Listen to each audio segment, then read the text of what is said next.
اور اگر اولاد صالح نہیں ہے تو نماز کے اندر دعا کرنا تو دور کی بات ہے، چونکہ وہ نماز نہیں پڑھتی، صالح نہیں ہے تو دعا کیا کرنی ہے۔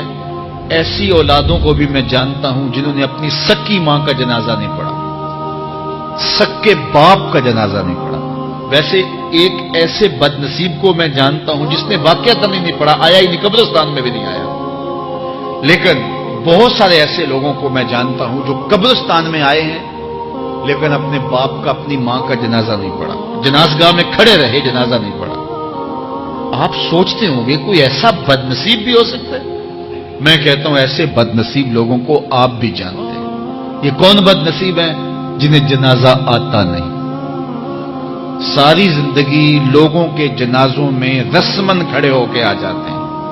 جنازہ آتا ہو تو کچھ پڑھے، جاتے ہر جنازے میں ہیں لیکن نماز جنازہ ہی نہیں آتی، تو کھڑے ہو کے لوگوں کو دیکھ کر کے سلام پھیر دیا، لوگوں کو دیکھ کر کے ہاتھ چھوڑ دیے اور جو ہے وہ جنازہ پڑھنے گئے تھے۔ اور جب اپنے ماں باپ فوت ہو جاتے ہیں تو کیا سارے کام چھوڑ کے جنازہ سیکھتے ہیں کہ ساری زندگی لوگوں سے فراڈ کیا، دھوکہ کیا، آج اپنی سکی ماں کو دھوکہ تو نہ دوں، آج اپنے سکے باپ سے تو فراڈ نہ کروں۔ ساری زندگی جو لوگوں سے فراڈ کرتا رہا، پھر ایک دن اپنی سکی ماں سے بھی فراڈ کیا، اپنے سکے باپ سے بھی فراڈ کیا۔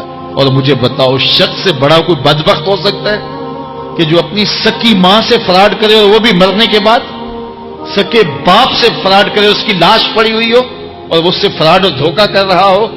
اگر اس کے اندر ضمیر ہو تو ڈوب کے مر جاتا کہ میں اپنی ماں سے فراڈ کر رہا ہوں اور اپنے باپ سے فراڈ کر رہا ہوں۔ تو یہ کتنی بڑی بد نصیبی ہے کسی اولاد کی اور کسی ماں باپ کی بھی کہ اس کی اولاد بھی اس کے لیے جنازہ پڑھنے کی صلاحیت نہیں رکھتی ہے۔ اور وہ کتنے خوش نصیب ماں باپ ہیں جن کا جنازہ خود اولاد پڑھاتی ہے۔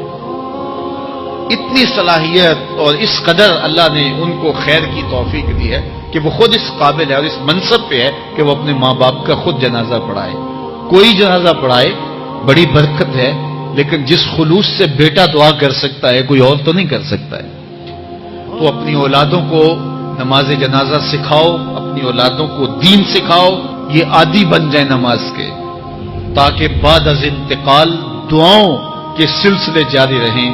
جو شخص روزانہ اپنے والدین کے لیے مغفرت کی دعا مانگے، والدین زندہ ہوں تب بھی، فوت ہو گئے ہوں تب بھی، علماء فرماتے ہیں ساری زندگی اس کے رزق میں بے برکتی نہیں آ سکتی۔